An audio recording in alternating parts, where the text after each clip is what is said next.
Este mensaje tiene por título Dijo Dios. ¿Cuántos creen que Dios habla? ¿Sí? ¿Cuántos han escuchado la voz de Dios?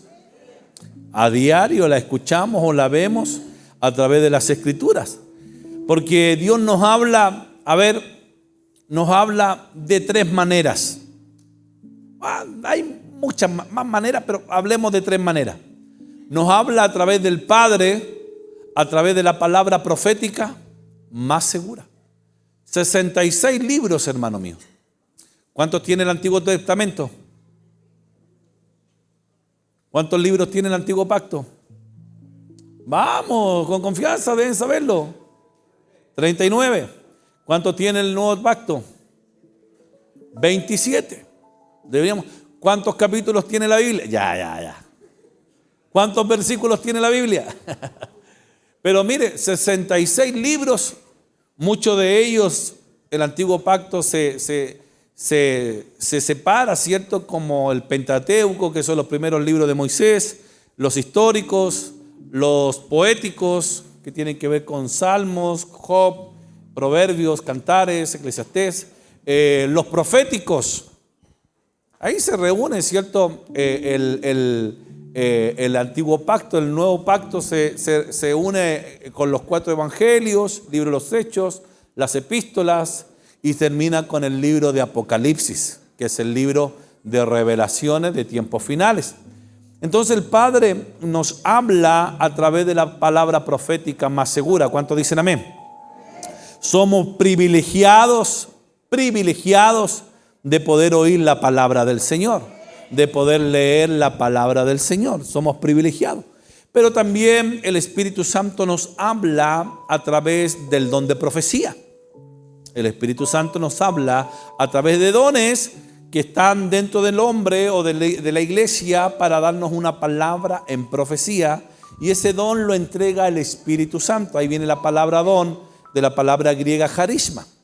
Y el Hijo nos habla a través de los profetas, porque Él constituyó apóstoles, profetas, y un profeta tiene una característica de hablar de parte de Dios.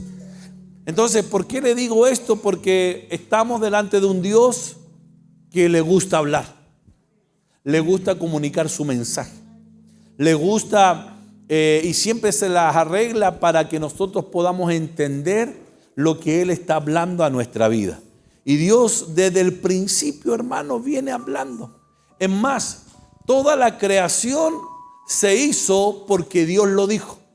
Y dijo Dios, hágase los cielos y la tierra. ¿Y qué hubo? Se hicieron los cielos y la tierra. Entonces hay una voz de Dios constantemente hablando en los tiempos creativos, o en el primer capítulo del libro de Génesis, de creación, y el Señor creando con su voz, con su palabra, porque la voz de Dios viene de una palabra hebrea que es dabar. Y dabar consiste en una voz que tiene poder creativo. Un ejemplo, si yo quiero fabricar esa silla que usted ve, necesito fierro, necesito madera y necesito darle una cobertura, ¿cierto? Un cuero, una cuerina, una tela para poder fabricar la silla. Necesito material para poder fabricar. Para poder fabricar este púlpito, ¿cierto? Necesito acrílico, madera, tornillos para poder fabricar, y usted lo pueda ver. La palabra dabar que sale de la boca de Dios no necesita material para crear, porque tiene poder en sí misma para poder crear. ¿Qué le he venido diciendo yo a usted? Que si nosotros somos creación de Dios, y de creación de Dios pasamos a ser hijos de Dios. Amén. Porque el Señor dijo, ir y predicar a toda criatura. ¿Cierto? Si bien todos son creación de Dios, pero no todos son hijos de Dios. ¿Qué me hace ser hijo de Dios? Recibir el plan de salvación. ¿Cuál es el plan de salvación? recibir a Jesucristo como Señor y Salvador, porque Él fue el que murió por nuestros pecados. Y la Escritura dice que a todos los que le recibieron, le dio la potestad, ahí viene la palabra ousosia, que es autoridad, derecho legal, jurisdicción, de llegar a ser llamados hijos de Dios. Entonces, y si somos hijos de Dios, es lo que quiero que usted entienda, hermano mío, por favor. Si somos hijos de Dios, hay una voz de Dios dentro de usted. Lo vuelvo a decir, hay una voz de Dios dentro de usted. Que Dios ocupará su palabra para que usted la entienda. Dios ocupará un don de profecía para que usted lo entienda. O Dios puede ocupar a un profeta para que usted lo entienda. Pero si hoy estamos en los caminos del Señor y hemos tenido a Cristo como Señor y Salvador, hay una voz dentro de usted que manifiesta el deseo de Dios en su vida. Muchas veces esa voz está encriptada, que necesita descubrirse para que nosotros podamos entender. Dicho eso, quiero poner un ejemplo. Israel, que es un patriarca que tuvo 12 hijos, empieza a bendecir en el capítulo 49 a cada uno de sus hijos. Rubén, el primogénito, y así viene bendiciendo, ¿cierto? Leví, Judá, ¿cierto? Isaacar, Neftalí, a todos sus hijos lo empiezas a bendecir. Y le entrega palabras buenas y a otros no muy buenas. Pero lo empieza a bendecir. Y él como padre, Jacob, un padre profético, ¿cierto? Empieza a soltar palabras y de alguna manera, del ángulo que lo estoy viendo, empieza a soltar lo que Dios ya había soltado en el corazón de este hombre llamado José. ¿Va conmigo? Entonces, cuando empieza a bendecir a todos sus hijos Jacob, llega el turno de José y me llama la atención lo que Jacob le dice a José. Le profetiza a José, le habla a José de quién es José. ¿Se ha preguntado usted quién es usted? Usted me puede decir, ay, yo soy Alex Rodrigo Burgos Carfilá, RUS 13.092.730-0. Está muy bien para la sociedad. Pero ¿quién es usted para Dios en esta tierra? Es la respuesta que nosotros debemos encontrar. ¿Por qué? Porque al Señor le interesó. Un ejemplo. El Señor le dijo a los discípulos, qué dice la gente que soy yo? Y los discípulos dijeron respuestas buenas. Unos dicen que eres un profeta, otros dicen que eres Bautista, por ahí resucitado, por ahí Elías, uno de los profetas. Y esas fueron respuestas buenas, porque al Señor, ¿saben lo que decían de él? Que tenía demonio. ¿Cómo le decían? Endemoniado. Escuche esto. Esas fueron las palabras suaves. Porque al Señor también le decían hijo de fornicación. Porque no se creyeron el tema de que María había sido engendrada por el Espíritu Santo. También le llamaron de esa manera. ¿Sabe cómo le decían? Borracho y comilón. Y le decían que tenía demonios. Habían apreciaciones del Señor, de la gente. Y el Señor le dijo, ¿qué dice la gente de mí? Distintas cosas. Vosotros, ¿quién decís que soy yo? Y viene Pedro y le dice, tú eres el Cristo. ¿Qué es la palabra Cristo? Es el ungido, el Mesías. Y Jesús lo queda mirando y le dice, Pedro, eso no te lo reveló carne ni sangre, no te lo reveló gente aquí en la tierra, sino que te lo reveló mi Padre que está en los cielos. Entonces, ¿qué le reveló el Padre a Pedro? Lo que Dios había dicho de Jesús para su asignación aquí en la tierra. ¿Cuál era la asignación de Cristo en la tierra? Ser el Cristo, ser el ungido. El Espíritu Santo está sobre mí por cuanto me ungió Dios. Vino a cumplir una palabra. Yo soy el ungido. ¿Qué dijo el Padre de mí? Que yo soy el ungido. Nosotros tenemos una voz del Padre en nuestra vida, que aquí Dios ocupó a un padre para declarársela a su hijo. ¿Quién es José? Rama fructífera es José. Rama fructífera, se lo dice 2 veces, rama fructífera es José. Rama fructífera junto a fuentes cuyos vástagos se entienden sobre los muros. ¿Quién es José? Barra fructífera es José. Mire qué tremendo, porque Jacob trae esta palabra a la vida de José, una palabra encriptada que estaba en él desde su nacimiento. ¿Quién es José? Rama fructífera. ¿Se recuerda cuando el Señor vio a Natanael y le preguntó: he aquí un verdadero israelita en el cual no hay engaño? ¿De dónde me conoces? Cuando estabas debajo de la higuera, ahí te vi. ¿Quién era Natanael? Un verdadero. Qué lindo, hermano, que el Señor te diga que tú eres un verdadero en una sociedad donde hay tanta falsedad, tanto engaño, tanta mentira. Ay, yo lo amo y no lo ama. Ay, yo voy y no va. No, si yo te lo pago, no paga. Cuenta conmigo y no cuenta. Donde hay tanta falsedad, hermano, el Señor le llama a Natanael, dice: he aquí el verdadero. Me imagino a Natanael, hermano, aquí, porque el Señor le da un nombre y le revela su asignación en la tierra, porque el nombre viene de una palabra griega onoma que tiene que ver con asignación. He aquí un verdadero. ¿Quién era Juan? El amado. Hay palabras que están en nuestro interior que necesitan ser encriptadas. Perdón, desencriptadas, descriptadas. No sé si es la palabra correcta. Descubiertas para poder funcionar.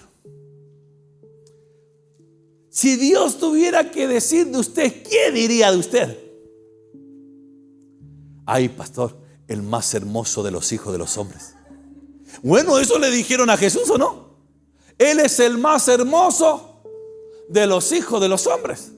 Pero si tuviera que decir de usted, el Señor tuviera que decir de mí, ahora que he llegado a comprender yo, que mucha gente y muchos de nosotros llegamos con una identidad al Evangelio que no siempre es la que Dios quiere que tengamos.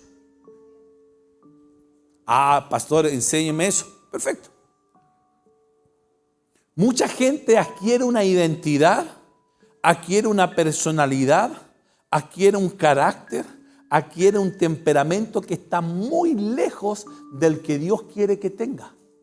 Y ese carácter, ese temperamento, esa identidad, esa forma de ser es producto de las circunstancias que vivió desde la niñez, juventud, adultez.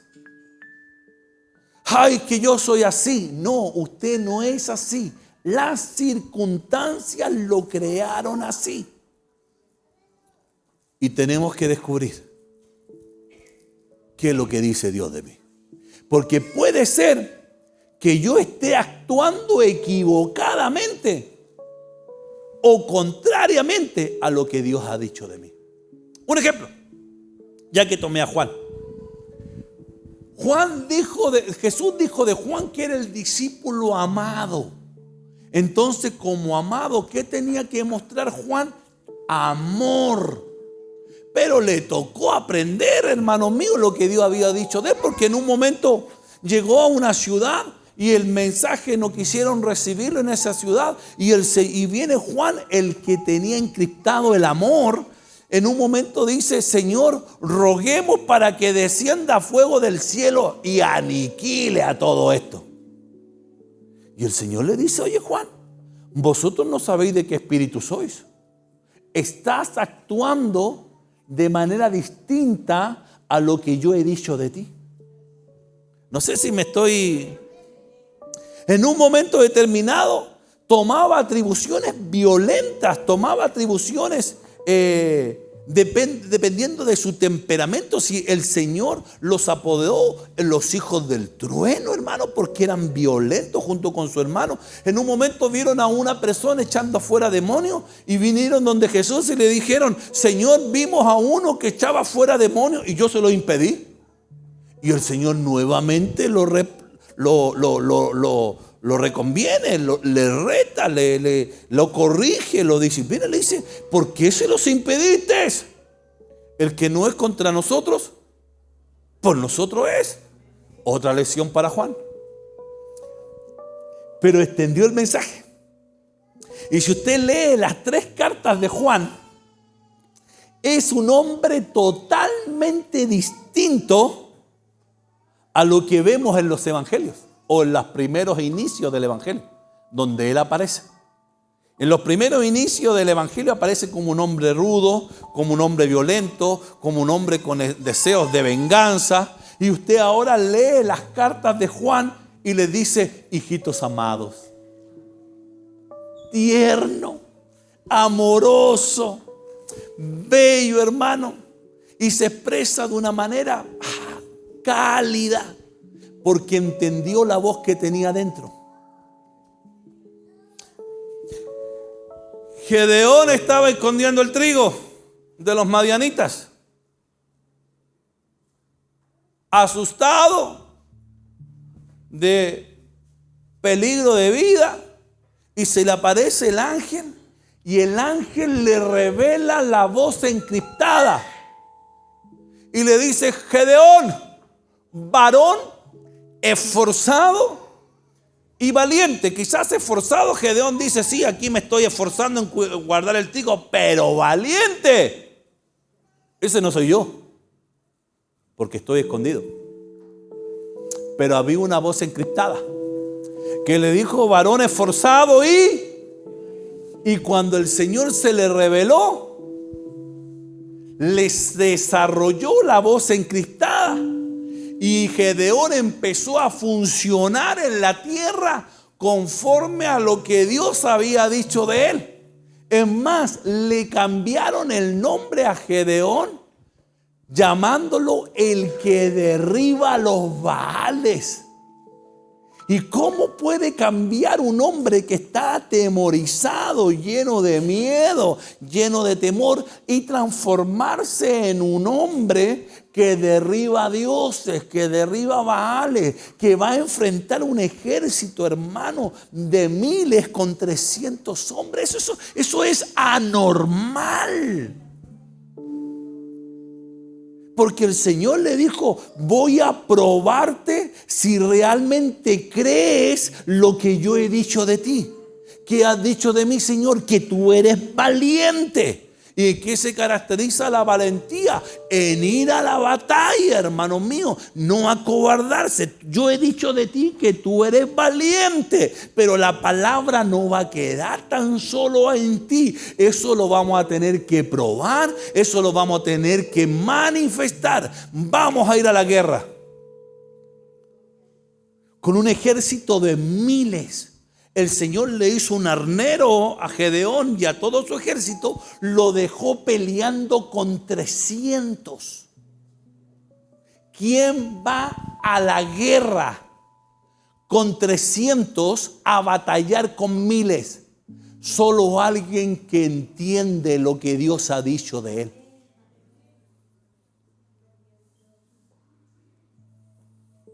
Me imagino a Gedeón con esos 300. Porque uno es líder, hermanos míos. Uno es líder, y la característica de un líder es tratar de influenciar, ¿cierto?, positivamente al pueblo que el Señor le dio a dirigir, a liderar, a dirigir, a pastorear para los desafíos que vienen. Dentro del trabajo pastoral está el liderar también, dirigir, presidir, administrar. Y yo me imagino a Gedeón como aleonea a 300 hombres para ir a batallar con miles. ¿Se da cuenta que antes en el campo de batalla se daban arengas? De ahí está la arenga de William Wallace, ¿cierto? Pintado la cara. ¡Libertad! ¿Ah? Sí, por si no vieron Corazón Valiente. Se hacían arengas. Ahora en los equipos de fútbol se hacen arengas. Antiguamente Chile iba a jugar con un equipo potencia. Vamos a perder. No entraban ni a la cancha, hermano, y entraban derrotados. No, aquí pero si perdimos por 2-0 no pasamos tanta vergüenza. Yo me imagino cómo lo hizo este hombre que entendió lo que Dios había dicho de él, pero tenía que manifestarlo para ir a pelear con esa gente. Es más, y el Señor le dijo, mire, me trae a memoria, no van a ir con espada. Uno que ocupa para ir a pelear, la espada. Van a ir con un cuerno y con un cántaro con una lucecita. Así van a ir a pelear. Y los otros con una espada, escudo, y yo, dice Gedeón, con un cuerno y con un cántaro con luz. ¿Sabe lo que Dios estaba probando en Gedeón? Si Gedeón creía a la voz que estaba dentro de él. Te tengo una buena y una mala. ¿Cuál quieres? Tengo una buena noticia y una mala. ¿Cuál quieres? ¿Por qué la mala? ¿Por qué tan masoquista? Yo pensé, la buena, mi pastor, la buena. Le voy a dar la buena. La buena es que así como Gedeón, usted tiene una voz encriptada dentro de usted. La mala, por así llamarlo, esa voz encriptada se hará manifiesta en esta tierra y nos va a tocar dar la medida. Uno lee las historias, hermano, y las pasa tan rápido, poéticamente. Uy, qué lindo lo que le pasó a Gedeón. ¿Qué hubiese hecho usted? ¿A dónde lo quiero llevar? Estoy en el primer verso, hermano. Rama fructífera es José. Rama fructífera es José. Sí, se lo dijo al final de la carrera, pero es lo que era José desde el principio. Rama fructífera es José. Había una voz de Dios, profetizada, declarada. El Señor le está descriptando la voz que tenía José. ¿Qué soy yo? Barra fructífera. Rama fructífera. Hay una voz de Dios en mí. Rama fructífera.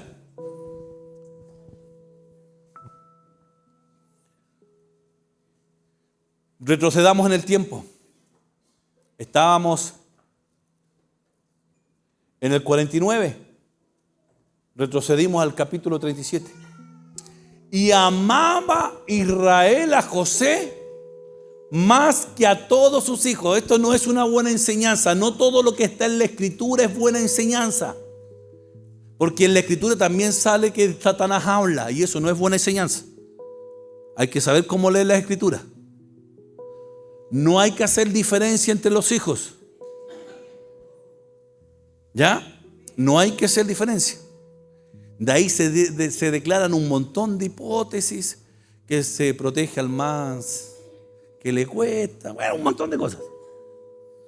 No hay que hacer diferencia. A los hijos hay que amarlos a todos. Aquí mis hijos dicen, no papá, tu regalón es la paloma. No, yo amo a mis hijos a los tres iguales. Que ella tiene cierto privilegio es otra cosa.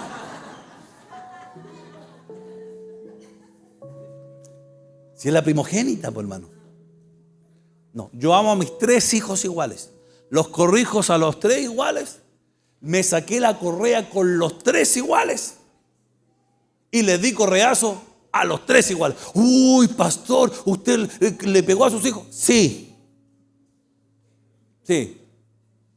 Y en un momento de rabia, a uno de ellos le quebré su celular. Uy, qué fuerte, pastor. Y a uno de ellos le quité el celular por un año. Y en tiempo de adolescencia. Y vivió. Vivió. No se murió. No dejó de respirar, hermano. Por un año. De diciembre a diciembre. Pero no hay que hacer diferencia con los hijos. Hay errores gravísimos en la escritura por hacer diferencias. En el caso de o no corregir a los hijos. Cuando no se corrige a los hijos, va a tener hijos ingreídos que piensan que pueden hacer cualquier cosa en la vida porque nada los va a corregir. Le crea un patrón de conducta equivocado. A los hijos hay que corregirlos. Hay que castigarlos. Hay que esclavizarlos. No, eso es otro tema ya. Pero hay que corregirlo. Y hay que corregirlo de pequeño. De pequeño. Con vara, dice. Con medidas. La vara es una medida, cuidado. Es una medida. Hay que corregirlos. ¿Por qué? Porque un hijo corregido va a traer honra para los padres. Un no corregido puede traer vergüenza a sus padres. Y es triste cuando los hijos avergüenzan a sus padres. No pasa aquí en la iglesia, pasa en el mundo. Hay padres que le enseñan a echar garabatos o malas palabras a sus hijos y se lo toman como gracia. Y después quiere corregirlo a los 10 años que no eche garabatos. Si no lo corrigió como pequeño, le va a ser muy difícil corregirlo cuando crezca. A los hijos hay que corregirlo desde pequeño, hermano. Si de pequeño manipulan, o no, la guagua llora y usted corre. ¡Ah! Y usted corre. O no corre. O como madre dice, no, que llore, hermano, que llore. ¿Qué hace usted? Y después está amamantado, está mudado. ¡Ah! Y usted corre. Y lo toma. Y ellos saben. Los hijos saben manipular a los padres. Y saben a quién pedirle permiso. Cuando están los dos. Papito, ¿me da permiso? Y yo digo, ¿lo hablaste con tu madre? ¿Le puede decir usted? No, anda a hablar con la mamá. Y van donde la mamá. Mamá, ¿me da permiso? ¿Hablaste con tu padre? Y a veces doy respuesta en lo inmediato y a veces no doy respuesta. Cuidado con la crianza. No sé por qué me fui para allá, hermano, pero porque aquí lo dice y hay gente que dice, ay, que lo dice la Escritura, así que no todo lo que dice la Escritura es cierto. No todo lo que dice la Escritura es consejo de Dios. Y nuestro apóstol Sergio nos ha enseñado, si van a tomar un párrafo de la Escritura, traten de tomar párrafo de la Escritura sabiendo quién lo dijo. Porque Satanás también habla y las palabras de Satanás, que el Señor lo reprenda, también quedaron en las Escrituras. Cuidado con eso. Porque lo había tenido en su vejez y le hizo una túnica, Jacob, de diversos colores. ¡Ay, el mimado! Todos con túnicas viejas y José aparece con una de colores, hermano. Eso crea celos. Eso crea envidia. Y aquí los causales de la envidia no solamente estaban en los hermanos, sino en una actual equivocada de un padre hacia su hijo.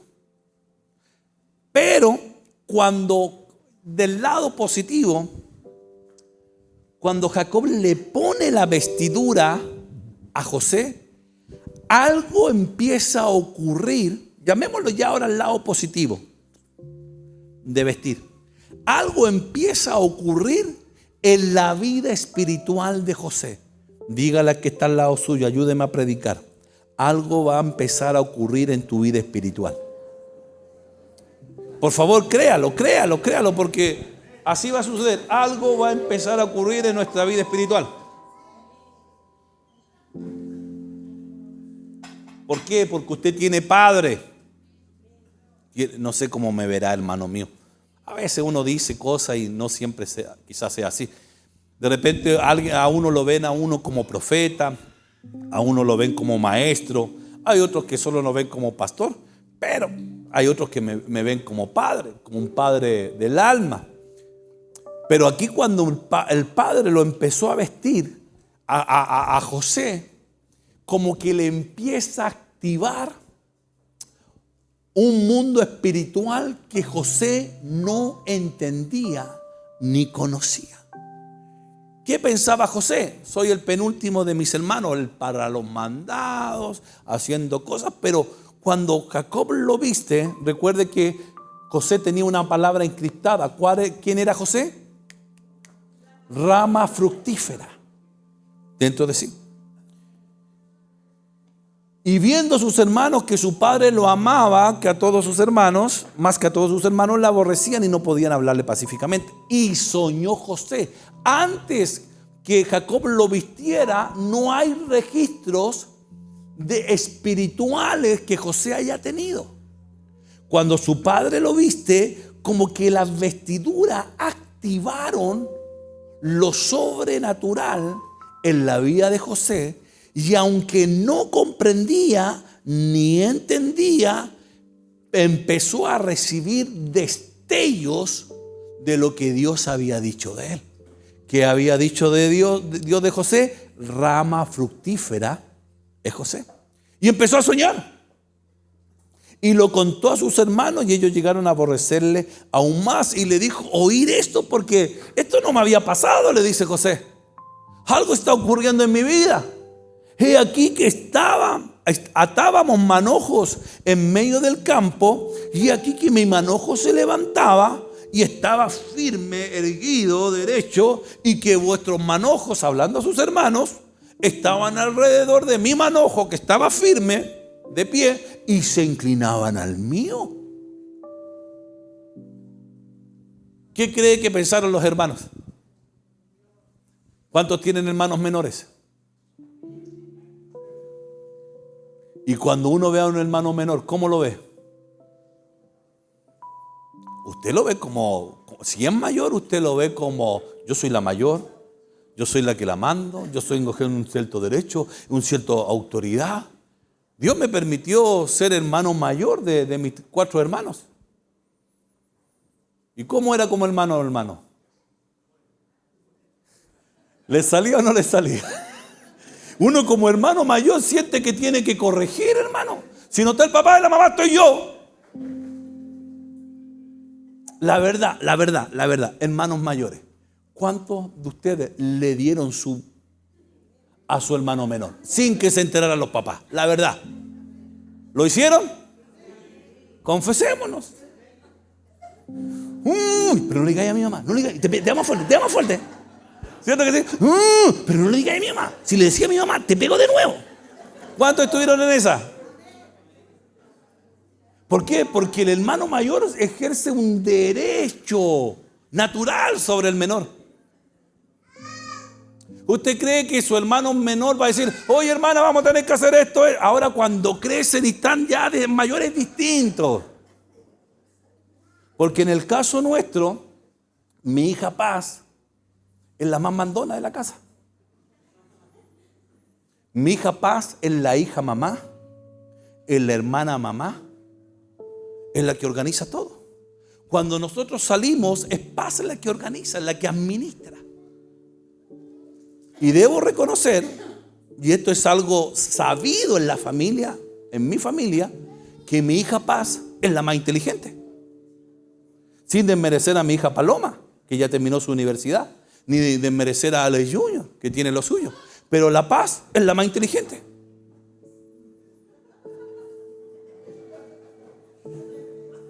¿Cómo vamos, hija Paloma? ¿Vamos bien? Pero eso no es secreto en la familia. La Paz dice, yo soy la más linda y la más inteligente. Me da lo mismo si la Paloma es regalona. Yo soy la más linda y la más inteligente. Dice ella.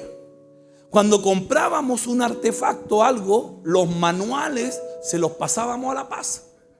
La Paz lo leía porque es buena lectora y decía, ya, esto va aquí, va allá, a la paz, a la paz, a la paz. Y la Paz es la hija mamá. Papá, ¿te tomaste los remedios? Papá, tú estás siendo muy papá. Ella es la hija mamá. Por lo menos conmigo, con la mamá ya es distinto. Porque mi esposa, hoy estoy hablando de la familia, después me reta. Tiene su carácter ella. Y qué bueno que lo tenga, porque yo no quisiera estar al lado de una mujer que no tome decisiones, hermano. Yo bendigo a nuestras hermanas. Aquí yo veo que muchas de ustedes tienen carácter, hermanas.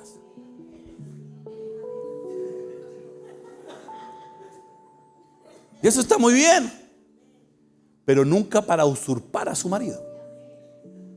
¿Dónde está la honra de la esposa? En ser una mujer sujeta, obediente, sumisa.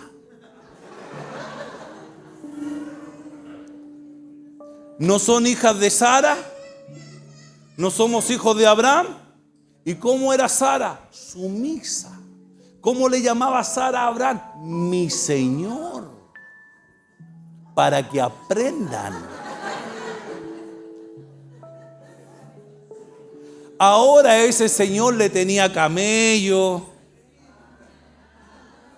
le tenía carpa, le tenía ovejas y la adornaba. No es tanto así por decirlo. Eso es, ahí sí me dicen amén. ¿Por qué llegué acá? Por los hijos.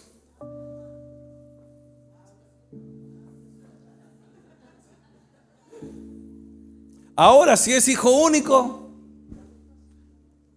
no hay problema. Pero hijos mayores, que un hermano menor, usted con 13 años, y que el de 7 le diga cómo vamos a organizar la casa cuando no están los papás, ¿qué hacen? ¡Pum!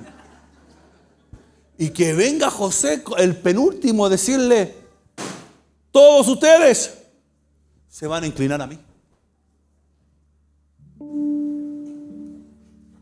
Eso me lo hubiese dicho Luis Abraham. A mí, con 17 años yo, y sin Cristo, le vuelo la boca de un charchazo, hermano, pero de una. Estoy hablando sin Cristo. Ahora, si tengo que dárselo, se lo voy a dar igual. No tengo ningún, y con Cristo.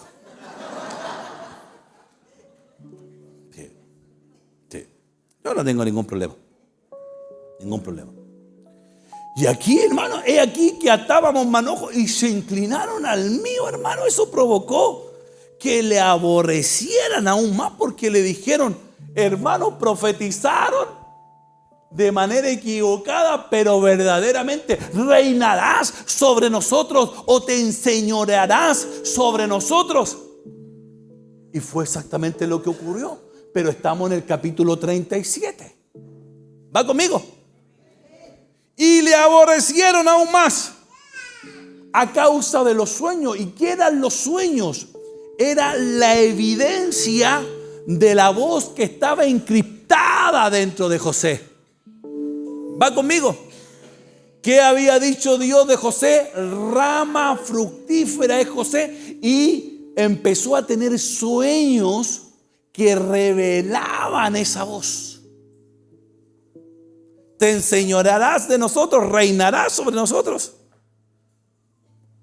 Y soñó otro sueño. ¿Cuántos saben que los sueños los ocupa Dios para darnos mensajes? Y lo contó a sus hermanos diciendo, he aquí que he soñado otro sueño, y aquí que el sol y la luna y 11 estrellas se inclinaban a mí. El sol tenía que ver con su padre, la luna tenía que ver con la madre, las estrellas tenían que ver con los hermanos. Eso está hablando de un lenguaje profético. Cuando usted sueña con el sol puede ser paternidad, puede ser Cristo. La luna es figura de la madre, por si de repente sueña con la luna, la madre. Las estrellas tienen que ver con los hermanos, es un lenguaje profético. ¿Ya? y se inclinaban a mí. Y viene, es cierto, y lo contó a su padre y sus hermanos, y su padre lo corrigió y le dijo: ¿qué sueño es este que soñaste? ¿Acaso vendremos yo y tu madre y tus hermanos?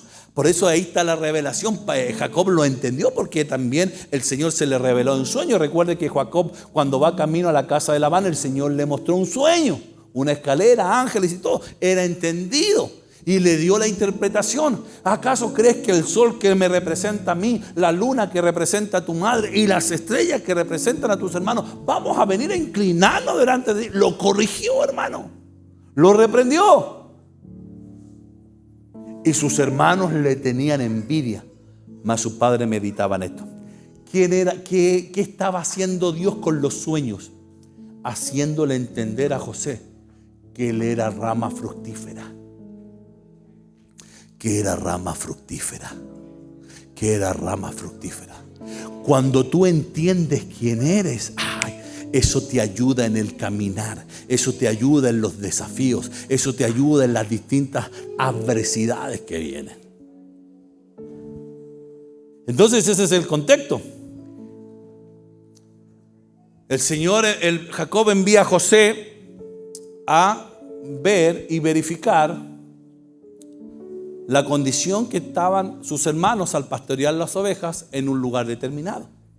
Y cuando sus hermanos vieron a José de lejos, antes que llegara cerca de ellos, conspiraron contra la rama fructífera.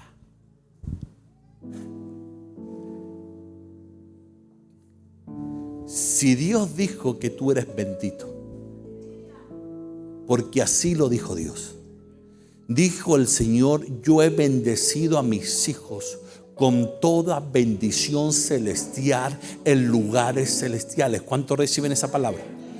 Y dice que ellos empezaron a conspirar con aquel que es rama fructífera. Conspiraron. Y dijeron el uno al otro: y aquí viene el soñador, de una forma sarcástica, ridiculizándolo, burlándose. Ahora pues, venid, matémosle, echémosle en una cisterna y diremos una confabulación, una mentira, un engaño. Una mala bestia lo devoró y veremos qué será de sus sueños. ¿Cuál era el ataque de sus hermanos? ¿Hacia dónde? Hacia los sueños, hacia el propósito, hacia la voz profética, hacia la voz de Dios en la vida de José. No era el ataque a José, era un ataque a la voz profética que cargaba José dentro de él. ¿Cuál era la voz profética de José? Rama fructífera es José. Y querían detener lo que Dios había profetizado. Digamos que una mala bestia lo devoró y veremos qué dice de esos sueños. Venid, dice el 27, vendámosle a los ismaelitas y no sea nuestra mano sobre él, porque habían deseado matarlo, porque él es nuestro hermano, nuestra propia carne, y sus hermanos convinieron con él. Y cuando pasaban los madianitas mercaderes, sacaron ellos a José de la cisterna. Una cisterna es un pozo, lo trajeron arriba y le vendieron a los ismaelitas por 20 piezas de plata y se llevaron a José a Egipto. ¿A quién se llevaron a Egipto? Aquel que Dios había dicho, rama fructífera es José. Ay, quiero soltártelo al final, pero ya no la aguanto. Y te la quiero soltar. No importa la estación que vivas, no importa lo que conspira el diablo, no importa las circunstancias que estás pasando, a la larga siempre va a prevalecer lo que Dios ha declarado sobre tu vida. Siempre, siempre será lo que Dios ha declarado sobre tu vida. Puedes que estés en tu peor temporada, puedes que estés en tu mejor temporada, puedes que estés en una situación donde no veas nada, pero lo que te estoy tratando de hacer entender, que siempre va a prevalecer lo que Dios ha dicho de ti, lo que Dios había dicho de ti. Aquí vamos a conspirar, perfecto, van a conspirar. Puede que haya dolor, puede que haya sufrimiento, puede que se cause una tristeza, pero nada va a poder detener lo que Dios ha declarado sobre tu vida. Y si Dios dijo que eres rama fructífera, aún en la peor temporada vas a fructificar, aún en el peor de los casos vas a fructificar, aún en el peor de los escenarios vas a fructificar, porque la palabra de Dios nunca vuelve vacía, sino que se cumplirá para como la fue enviada.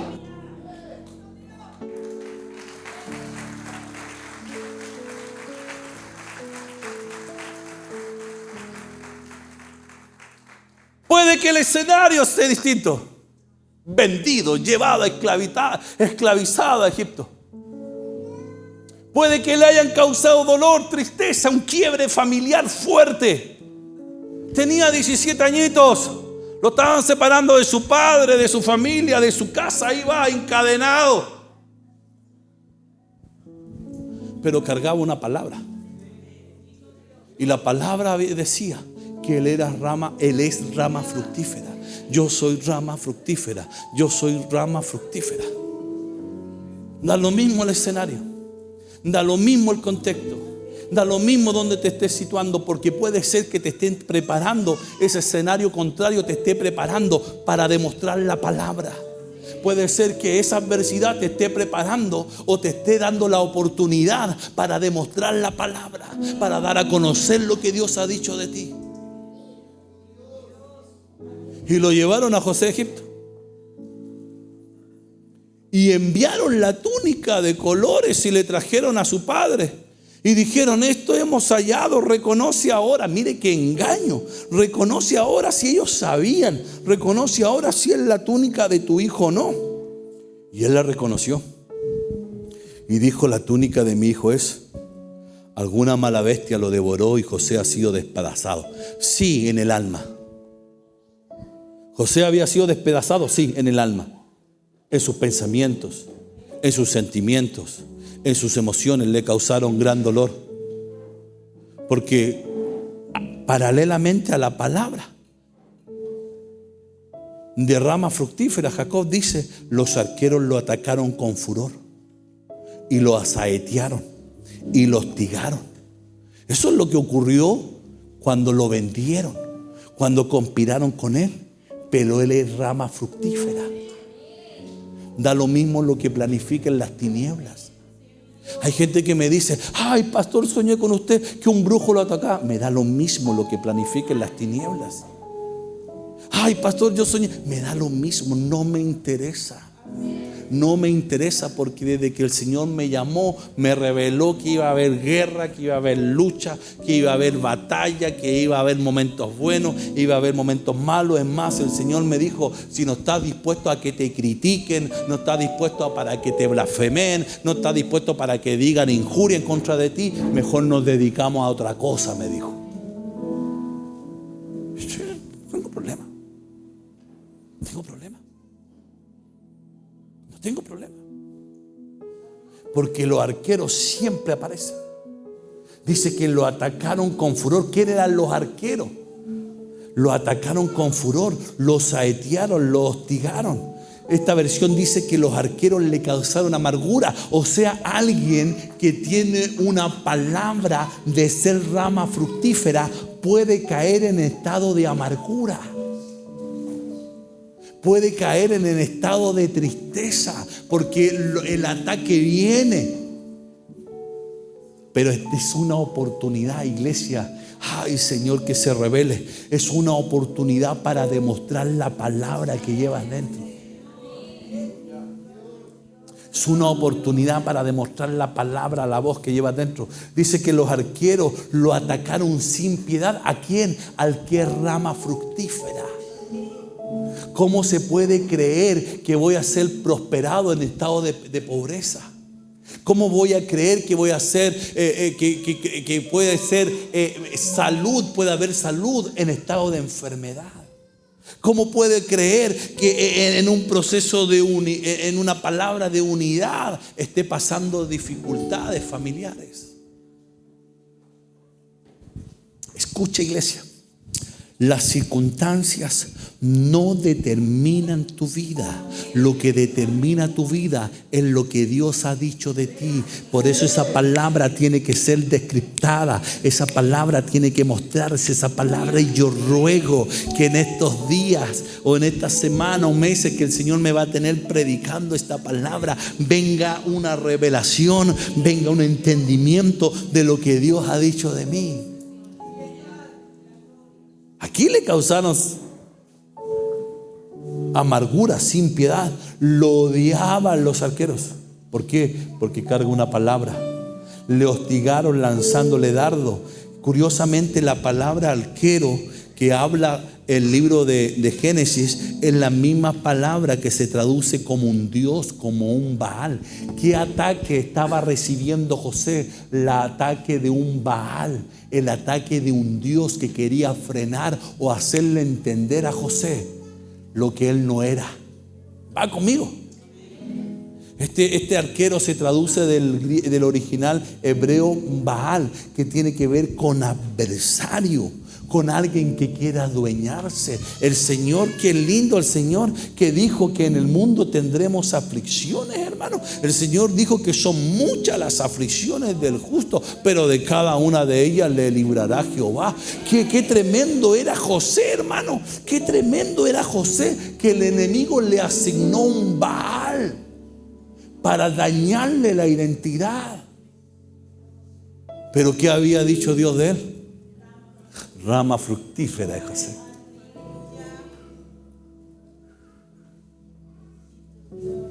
Llevado pues José a Egipto, Potifar, oficial de Faraón, capitán de la guardia, varón egipcio, lo compró de los ismaelitas que lo habían llevado allá.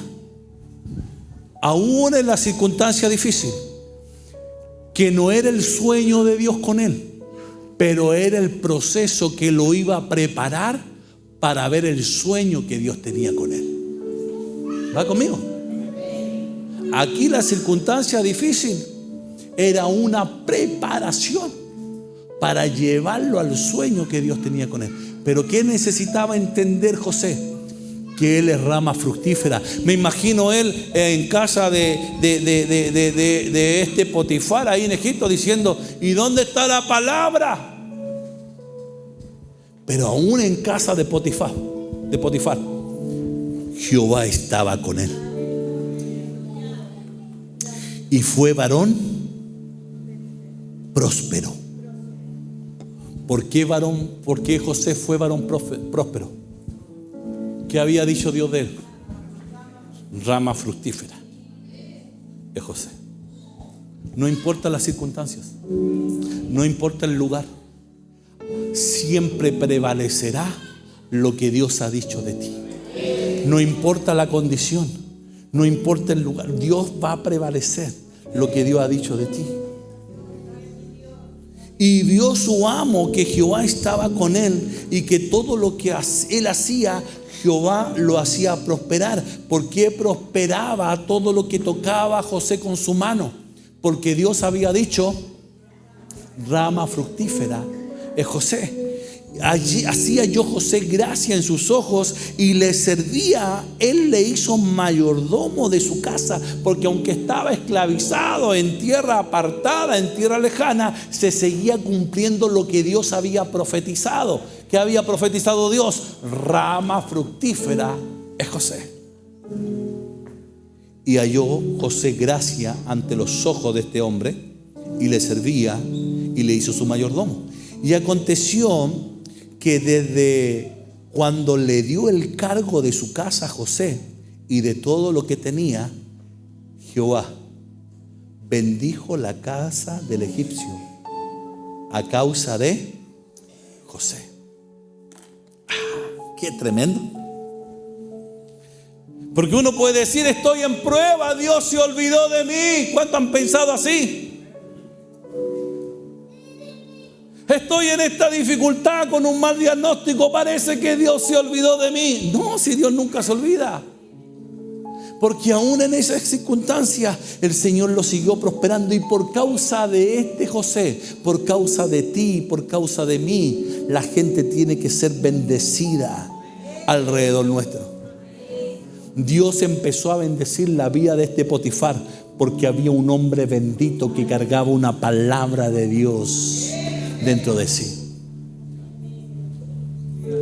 Usted conoce la historia. Y tomó su amo a José por una mentira, por un engaño, y lo puso en la cárcel, donde estaban los presos del rey, y estuvo allí en la cárcel. Y me imagino a José pensando: mi hermano me querían matar, me venden a los ismaelitas.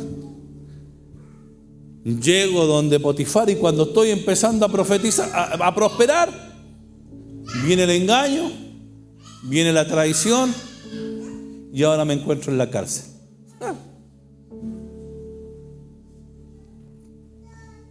Pero se repite una temática. Pero Jehová estaba con José y le extendió su misericordia.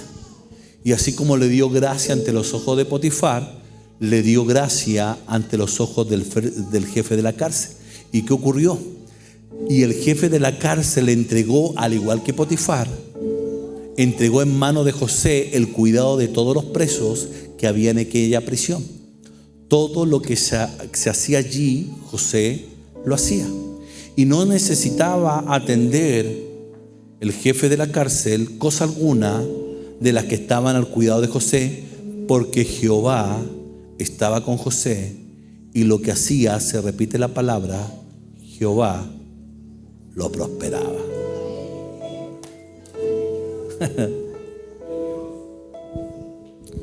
La voz de Dios no dejará de cumplirse en tu vida, no dejará de cumplirse en mi vida, más allá de las circunstancias.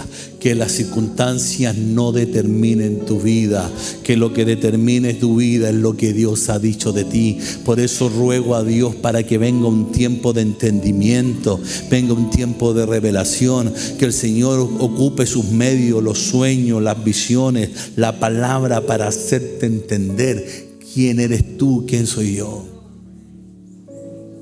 Aún en la cárcel, Jehová los hizo prosperar. Faraón tiene un sueño, 2 sueños. Parece que la vida de José siempre se basó en 2 sueños. 2 sueños al principio de su ministerio, por así llamarlo, las espigas, las estrellas. 2 sueños en la cárcel, la del panadero, la del copero, y ahora 2 sueños más en Faraón, las vacas y las espigas. Y José trajo revelación del sueño. Y el asunto le pareció bien a Faraón y a sus siervos. Y dijo Faraón: ¿acaso hallaremos a otro hombre como este? Habían pasado 13 años. ¿Acaso hallaremos otro hombre como este en quien esté el Espíritu de Dios? Y dijo Faraón a José: no, pues que Dios te ha hecho saber todo esto, no hay en mi reino entendido ni sabio como tú. Tú estarás sobre mi casa, y por tu palabra se gobernará todo mi pueblo. ¿Acaso tú reinarás sobre nosotros? ¿Acaso tú te enseñorearás de nosotros? Sí, solamente que faltaban años que cumplirse. Por tu palabra se gobernará todo mi reino. Solamente en el trono seré yo mayor que tú. Y dijo además Faraón a José: he aquí yo te he puesto sobre toda la tierra de Egipto. Entonces Faraón quitó su anillo de su mano y lo puso en la mano de José, y lo hizo vestir de sus ropas de lino finísimo. Puso un collar de oro en su cuello y lo hizo subir en su segundo carro, y pregonaron delante de él doblar rodillas. ¿Qué había visto él en su primer sueño? Que las espigas se inclinaban, y ahora veía que todo un reino se estaba inclinando. lo puso sobre toda la tierra de Egipto. Y dijo Faraón a José: yo soy Faraón, y sin ti ninguno alzará su mano ni su pie en toda la tierra de Egipto. Y llamó Faraón el nombre de José Safnat Panea, le dio por mujer a Senat, hija de Potifera, sacerdote de On, y salió José por toda la tierra de Egipto. Y José llamó el nombre de su primogénito Manasés, porque dijo: Dios me hizo olvidar todo mi trabajo y toda la casa de mi padre. El segundo nombre lo llamó Efraín, porque Dios lo hizo fructificar en la tierra de su aflicción. ¿Entendió el nombre? Cuando nace Efraín, José entiende que cargaba una voz. ¿Y cuál era esa voz? Rama fructífera. Es José. Más allá de la tierra de aflicción, más allá de la tierra del conflicto, más allá de la tierra del dolor, más allá de la tierra de la tristeza, más allá de cualquier circunstancia, rama fructífera es José. Y José entendió: el Señor me hizo fructificar. Se cumplió la palabra, se cumplió la voz de Dios. Dios dijo y Dios cumple, se cumplió. Dios me hizo fructificar. Estoy viendo la fructificación en la tierra de mi aflicción. Volvemos al principio. Rama fructífera es José. Rama fructífera junto a fuentes de agua. Junto a una fuente, cuyos vástagos se extienden sobre el muro. ¿Va a haber oposición por causa de esa voz? La habrá. ¿Se levantará tiniebla por causa de esa voz? Se levantará. El Señor lo dijo. No estoy profetizando malas palabras. El Señor lo dijo, que no tenemos lucha sino contra principados, potestades y gobernadores de tinieblas. Van a haber circunstancias difíciles, sí. Van a haber circunstancias que te van a causar tristeza, sí. Van a haber circunstancias que te van a causar pena, dolor, amargura, sí. Porque es parte del crecimiento, es parte del desarrollo.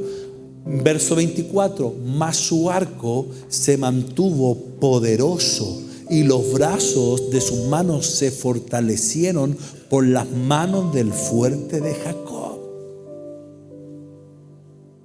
Las bendiciones de tu padre fueron mayores, le dice, que las bendiciones de mis primogenitores, de los progenitores, hasta el término de los collados. Eternos serán sobre la cabeza de José, y sobre la frente, escuche, y sobre la frente del que fue apartado de entre sus hermanos.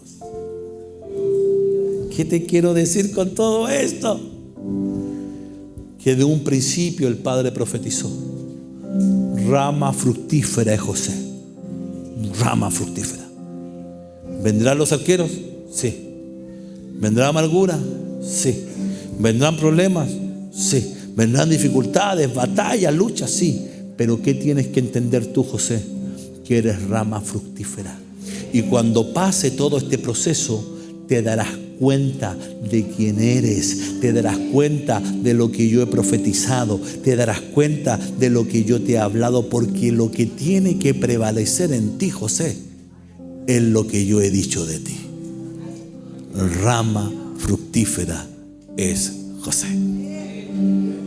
Póngase de pie.